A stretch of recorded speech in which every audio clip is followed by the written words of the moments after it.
Hi guys, and welcome back to my YouTube channel. And today I just wanted to talk about the solution to corruption in Kenya, or the solution to corruption in Africa overall. So I was just having a discussion with my friend about a month or two ago, and we're just really trying to ask ourselves, how can we solve some of these millennial problems? And we talked about many things. We talked about corruption, we talked about world hunger, we talked about poverty, we talked about medicine.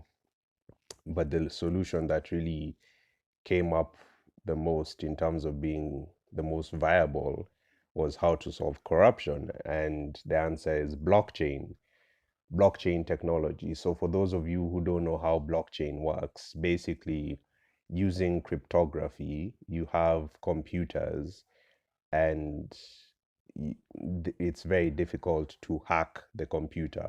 But what this computer allows you to do is to have a public ledger of all the transactions that happen. So, for example, if both of us are using a stable coin, now a stable coin is basically a cryptocurrency that's pegged to an asset. So, in this case, you can have a cryptocurrency pegged to a fiat currency, for example, the dollar or the shilling. And what this means is basically you're able to exchange the stable coin or the cryptocurrency, which is a stable coin, you're able to exchange it for an asset that's already well established, such as the dollar or the shilling. And you combine that with having a public ledger of all transactions, then you virtually eliminate corruption. And why is that? So just imagine the Kenyan government, and if they're using a stable coin called the stable shilling, and basically the government uses it for all goods and services. So it could be based on the shilling or it could be based on the dollar. I'm not sure which is easier. Maybe the dollar would be easier, but whichever is fine. For this example, I'll just say using the shilling.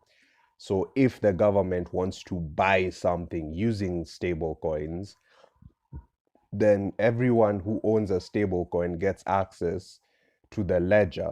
In the same way with Bitcoin, everyone who owns a Bitcoin or a fraction of a Bitcoin can see the ledger that shows how all the Bitcoins, who owns all the Bitcoins in terms of their possession and all of the transactions that have been made.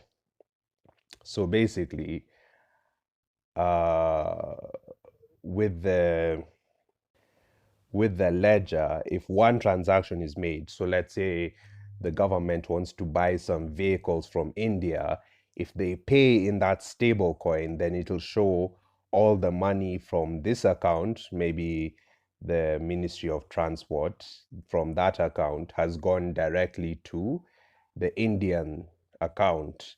And it's everyone on the ledger that can see it. The ledger can't be manipulated.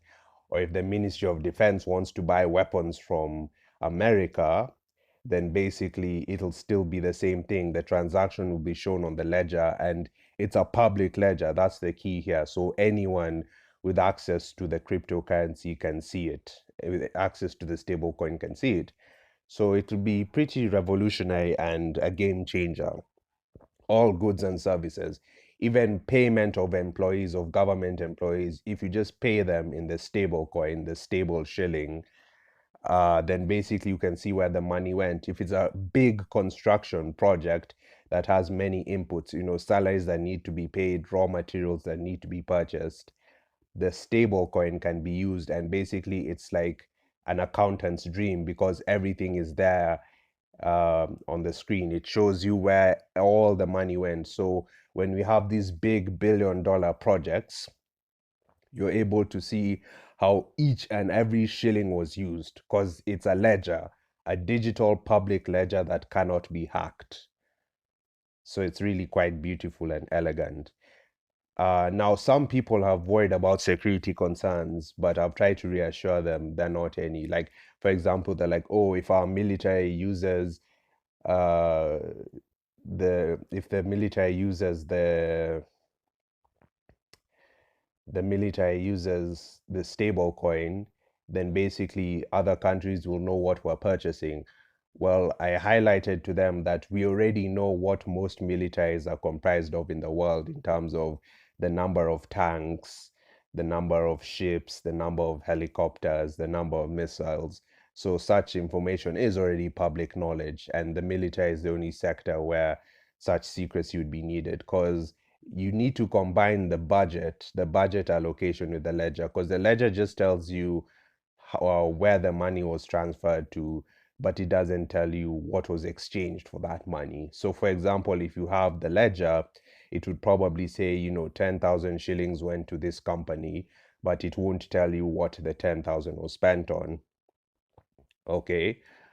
But at least it's more transparent than not knowing at all where the money is. In other words, if I have a project and I'm the military where I'm supposed to buy 10 tanks, I'll use simple figures, 10 tanks and 10 ships, and I pay the tank company 10,000 or 10 million shillings in stable coins. If they give me 8 tanks, at least we'll at least know where the issue is, because we can say the money was given to them. So the corruption would only happen on the delivery side, but the corruption can still be traced back to the ledger, because you're at least knowing what department it goes into. So there's very, very little wiggle room for corruption.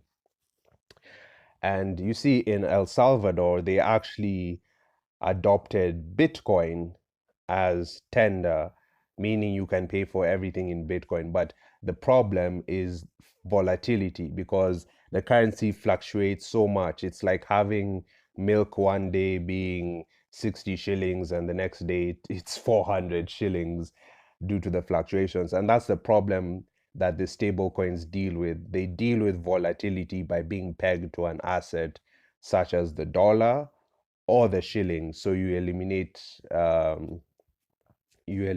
volatility from the equation, and it also encourages foreigners or foreign countries to use it because they know they can redeem their money.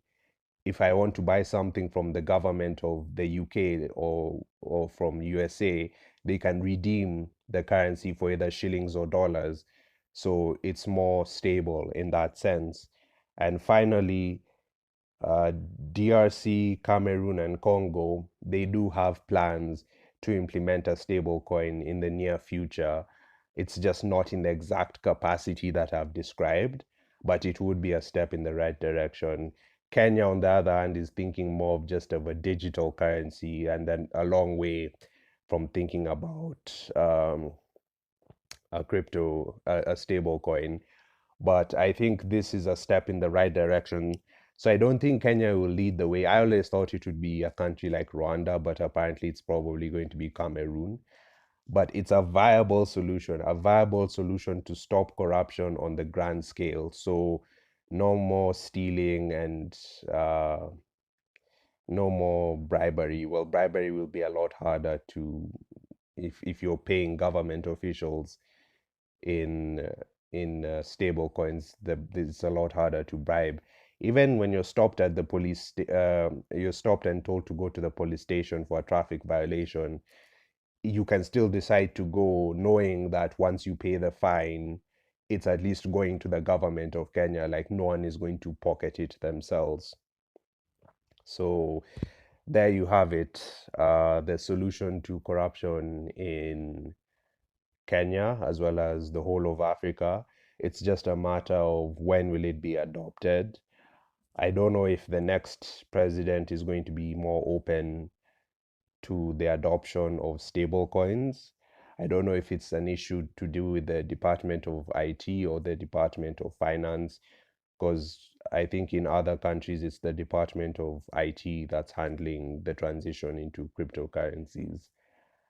And finally, I plan on making other videos on all these other millennial problems, such as solving world hunger and the poverty, at least, that's largely going to be solved by the stablecoin introduction, and world hunger and disease. I think they say that disease would mainly be solved by quantum computers that can simulate new medicines and new elements. So, yeah, I'm currently reading a book called The Future is Faster Than You Think. It doesn't talk about, well, it does, but that's not where I got the idea for Bitcoin. I mean, for stable coins. But it does talk about how quantum computers can be used in medicine. Okay, that's it for now. Until I see you guys in the next video.